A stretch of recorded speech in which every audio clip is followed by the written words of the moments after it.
Hard Hat's all about showing up to play hard, doing what it takes to win. If you want to cement legacy, win another. He's your third center. You don't want to pump him up too much, but it's hard not to. This is maybe the most I've ever agreed with you.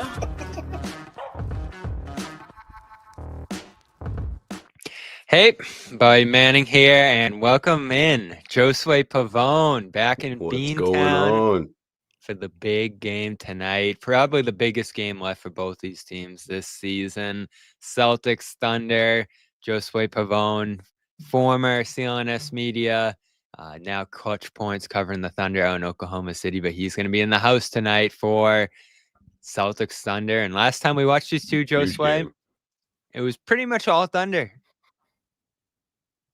Yeah, especially in that fourth quarter, man. They ran away with it. That was huge. It was that defense that's really defined them all season long. Top ranked defense made all the difference in that fourth quarter. But you know how the Celtics are, Bobby. Though they don't forget. It doesn't matter how many weeks or months have gone by since. So they're gonna get Oklahoma State's gonna get their best punch for sure. But I'm just bummed there's no Jalen Williams in this, man. And I know Celtics fans, there's most likely no Kristaps, but yeah, I mean, just like the last time though, there was no Chet Holmgren. So it's always going to be that type of lineup when these two teams meet. It feels like at least during the regular season, but hopefully we get a finals matchup, but we'll see. Yeah, it feels like it. And sometimes you think it's so inevitable, and then it doesn't end up happening. I think that's where we were on Celtics Nuggets last year, and then the Nuggets ended up losing to Minnesota. Thunder looked pretty good last year too, and then ended up losing to Dallas, and then Dallas, who no one expected to end up in the finals, gets there. So I think there's a very high chance this happens as a final series, but Denver's still tough, as you saw over the weekend, Josue, early this week.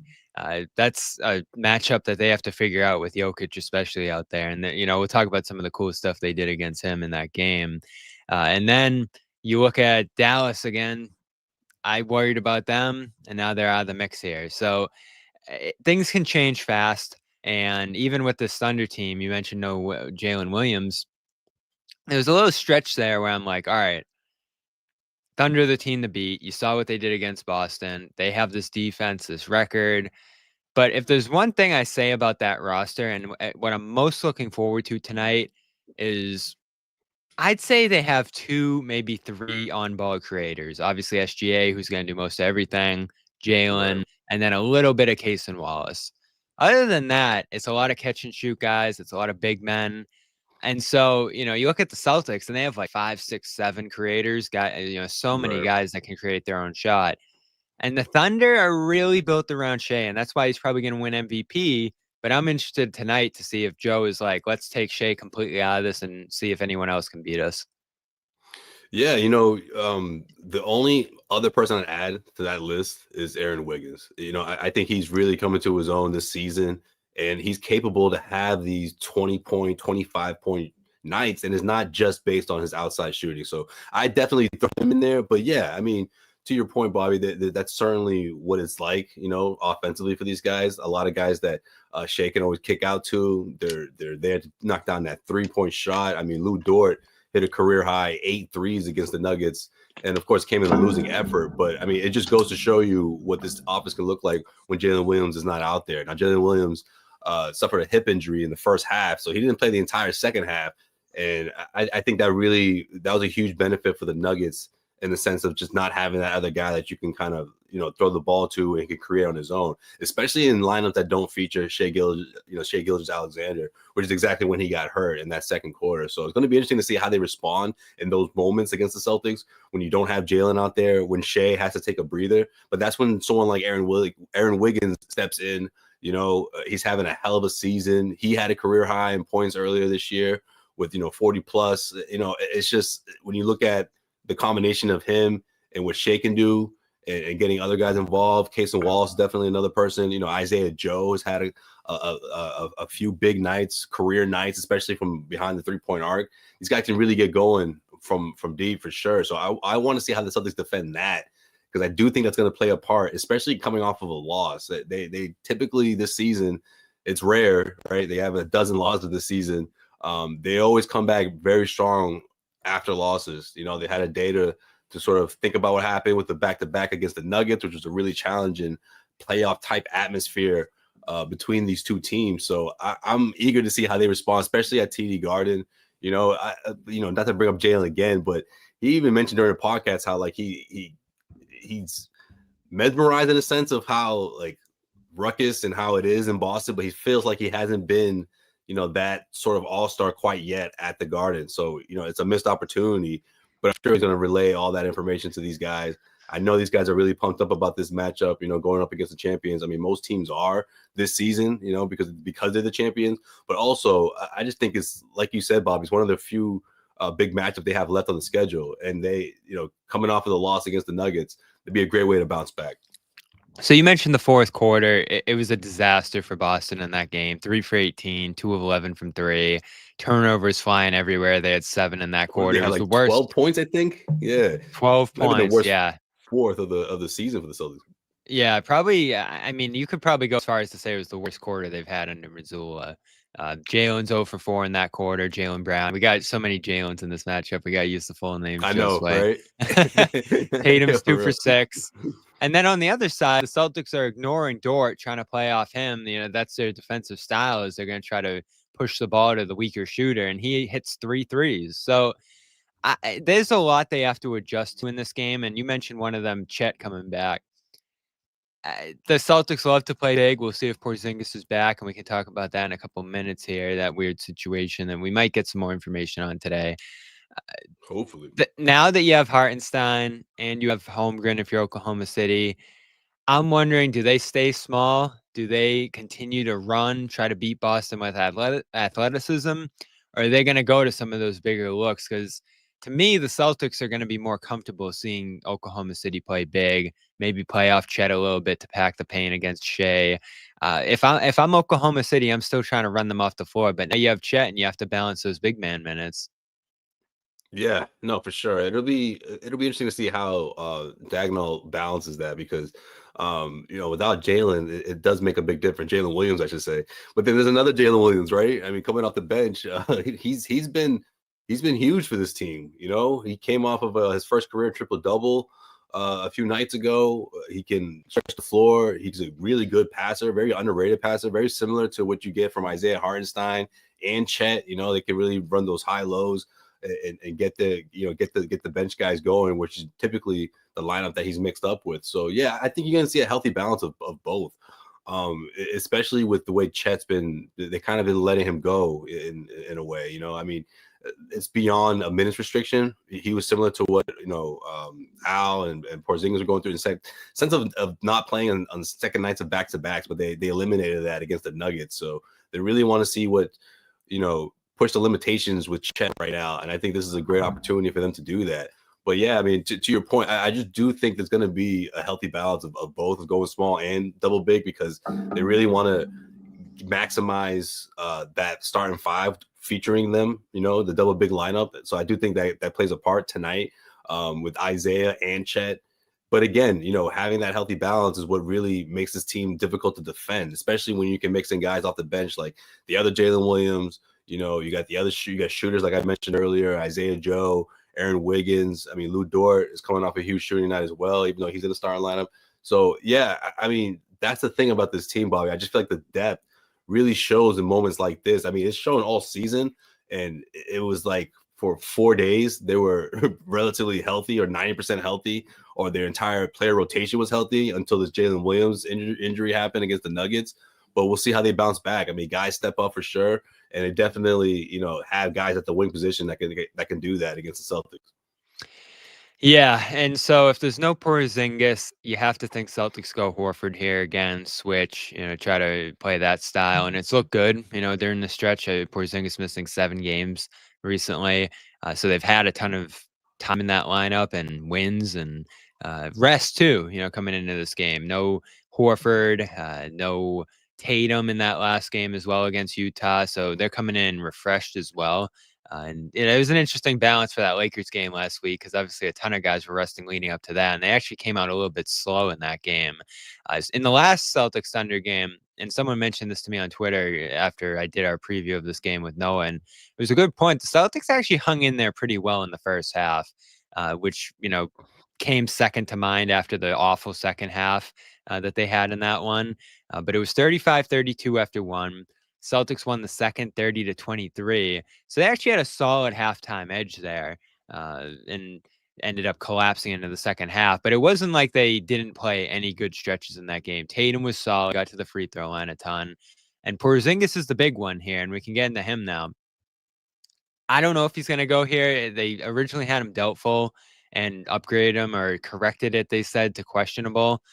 He sent out a halftime tweet last game and said, I'm dealing with this illness. We can't figure out what it is, but I'll be back soon. And some of the Celtics were even saying after the game, Josue, hopefully we'll see him Wednesday. So on one hand, you're like, he has this illness no one knows about, and they're trying to figure it out. And that sounds like he's going to be out a long time, but he's questionable tonight. He had been doubtful the last handful of games here, and sounds like he is getting close, as Joe Mazzulla said. So I don't know which way to lean there. As far as I've heard, he's been ramping up, and the challenge has been hitting a fatigue wall and basically having to start over from square one when that happens. So he's going to be a major swing factor tonight if he is coming back. He's missed a ton of time here.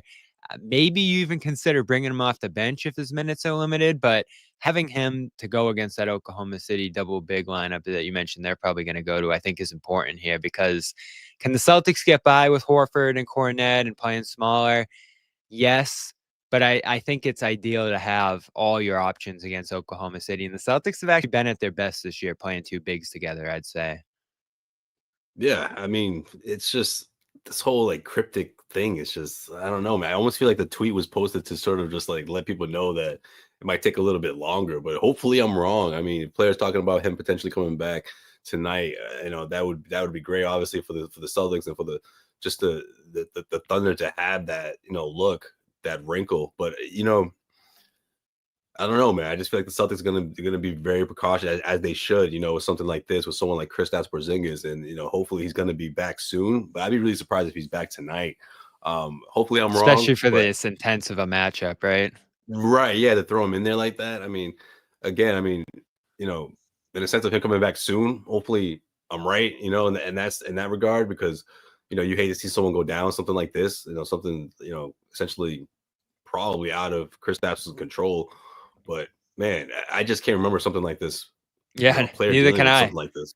Yeah, I know he plays one game, comes back for a game in Detroit 2 weeks ago, and then goes down and has been down for 6 straight games and potentially 7 tonight with this thing. And again, hard to tell what's going on here specifically, and not a ton of information out there. But that's something I've never seen either, Josue, as a player tweeting out his own injury update at halftime of a game. right. When the coach is like, I don't know, and like, or no other updates, and then this guy's like, wait, I got one, guys, don't worry. It's like, wait, what? Like, what is going on? And then you can't identify it. Like, doctors can't identify. Like, this is Boston. This is 2025. Like, most renowned, people come here to study medicine from all over the world, and it's like, you must be having specialists be looked at. You must be looked at by specialists and stuff. So yeah. So yeah, talking to some people, that isn't as strange as it sounds, actually, because I was like that too. I was like, they can't figure it out. What? I guess there's certain viruses that you can't test for, like the flu and COVID and that sort of stuff. You'd be able to, but with this, whatever it is, there's certain things that you would go to the doctor for and try to figure out what it is, and you might just not know it. And it sounds like cough, that sort of thing is what he's dealing with, the respiratory stuff there. And that makes sense if the conditioning can't get to where he needs to get on the court. So I think that's all it is at this point. He's been at the games. It's not like he disappeared and we don't know where he is. He was there again last game, and just seems to be trying to ramp up and can't quite get there right now. So as mysterious as this sounded, and I still have a healthy level of skepticism here, like what's actually going on, I do feel like just kind of talking to people and figuring out like how this stuff goes, that he's probably just not where he needs to be conditioning wise, and actually is getting close here. But we'll have updates on that. We got shoot around in just a little bit here, so we'll see if he's at shoot around and even talks. I'm sure that's possible today as well. We are powered by Prize Picks. Go over there as the NBA season winds down here, the regular season, it's still the hottest time to go over there and get real money sports action with over 10 million members and billions in awarded winnings. They've made daily fantasy sports accessible to all, and that's what it is, daily fantasy. You pick more or less on at least 2 players and their stat projections for a chance to win up to 1,000 times your cash. Yes, a shot to win up to 1,000 times your cash on Prize Picks. Run your game all season long on Prize Picks. Again, available in more than 30 states. And you can join your friends, try to cook up some teams and some predictions that you have for how guys might do. You can say, hey, Curry's going to have more than 5 threes tonight. That's always possible. LeBron's going to get more than 24 points. Well, that's not happening because he's out. But more than 35, Giannis. That's a great one right now, too, as the Bucks make their push toward the playoffs. And for tonight, I would go more Tatum and more on Chet Holmgren scoring points out there tonight, because I do think the Celtics are going to dare Chet to beat them. I think Tatum's going to be able to get what he needs in this matchup, attacking different Thunder players. So again, you got baseball, hockey, esports going on right now too, and of course your favorite basketball players all available on Prize Picks, mix and match player projections from different sports too. That's another great feature over there, and it's all available over on the Prize Picks app. The race to the playoffs is heating up, so go over there for the best place to cash in on your favorite sports. Use the code CLNS to get $50 instantly after you play your first $5 lineup. That's CLNS for $50 instantly after you play your first $5 lineup. Prize Picks, run your game. You got any predictions for tonight, Josue? Prize Picks wise, or Prize Picks, yeah. I gotta see. To be honest, I haven't even looked at it yet, man. All right, we'll get yours at the end of the show here. I'm going Chet too, man. I think they're going to try to make him beat him. Yeah. So. All right. I'll look it up right now. Firing it up right now. All right, we'll get Josue's Prize Picks at the end of the show here. In the meantime, is this a must-win for Boston? That's the big question I have coming in this one. We got our guy Benjamin in the chat, pissed I'm even asking that. I feel like it's valid. And yeah, Benjamin's going off, man. Good morning, Benjamin. What's going on, man? I said this to Noah Josue. This isn't a must-win for Boston, because if it's a close game and Porzingis is out and X, Y, and Z, you can say, all right, you know, a series could be different. Who knows if they're going to play this team down the line? You can say all that stuff. The one thing they can't do is come out and get destroyed again and have a half like we saw at Oklahoma City, look like they can't score points against the Thunder at full strength defensively there, and all the things that they do on that end. Because then you start to say, is this a bad matchup? Is this something that you can't match up with if it comes time in the finals? Or would the Thunder be favorites in that matchup? And coming out of that last game, Josue, and what Oklahoma City did in the stretch right after it, I said, you have to call the Thunder the favorites at this point, just because of what they're doing right now, even though you give Boston the benefit of the doubt. I've actually shifted back recently, and I like what the Celtics are looking like at full strength. I like their health right now. I like some of the wins that resemble last year that we've seen from them recently. That Lakers one was out of this world great on Saturday against a hot team. So I'm actually back to favoring the Celtics just among everybody right now, even with what Cleveland's doing, because I like the matchup against Cleveland for Boston. But if they come out of tonight beat down by double digits, struggling to score, it really looks like they can't contain Shea, and that's the big one. I feel like they have to be able to contain Shea this time and actually put Tatum on him, put Brown on him, make those matchups work. I would be mildly concerned. Again, not a must win, but a must compete, I'll call it, Josue. You can't get blown out here if you're Boston. Yeah, I agree with that. I agree with that for sure. I mean, it's hard to call it a must win when you look at where the Celtics are right now in the standings and what's left of the regular season. And it's like, I don't know if you could label it as a must win, as a sense that it's not a team you're going to see in the playoffs unless you reach until the finals. The NBA finals. Right. But at the same time, because of what happened last time, right, like you can't lose by double digits here. No Jalen Williams. Yeah, SGA is still out there, but to show where the Celtics are in the sense of that defensive juggernaut and a team that doesn't forget what happened last time, I'd be really surprised if that's the case. So we're in for a competitive night, I think. But at the same time, yes, how they defend SGA is going to be interesting. I mean, the Denver Nuggets did a really good job in a sense of sort of giving him kind of doubling up, but also it was sort of like a zone defense, but just like shadowing him throughout, especially in that second half when there was no Jalen Williams. And it was somewhat successful. I mean, it's something that Mark Dagnall talked about after the game and said that's something that he hasn't really seen all season long. SGA said that Minnesota did something very similar. So he said it kind of reminded him of how Minnesota defended them, especially when they blew a big lead earlier this season, or it was like about a month ago.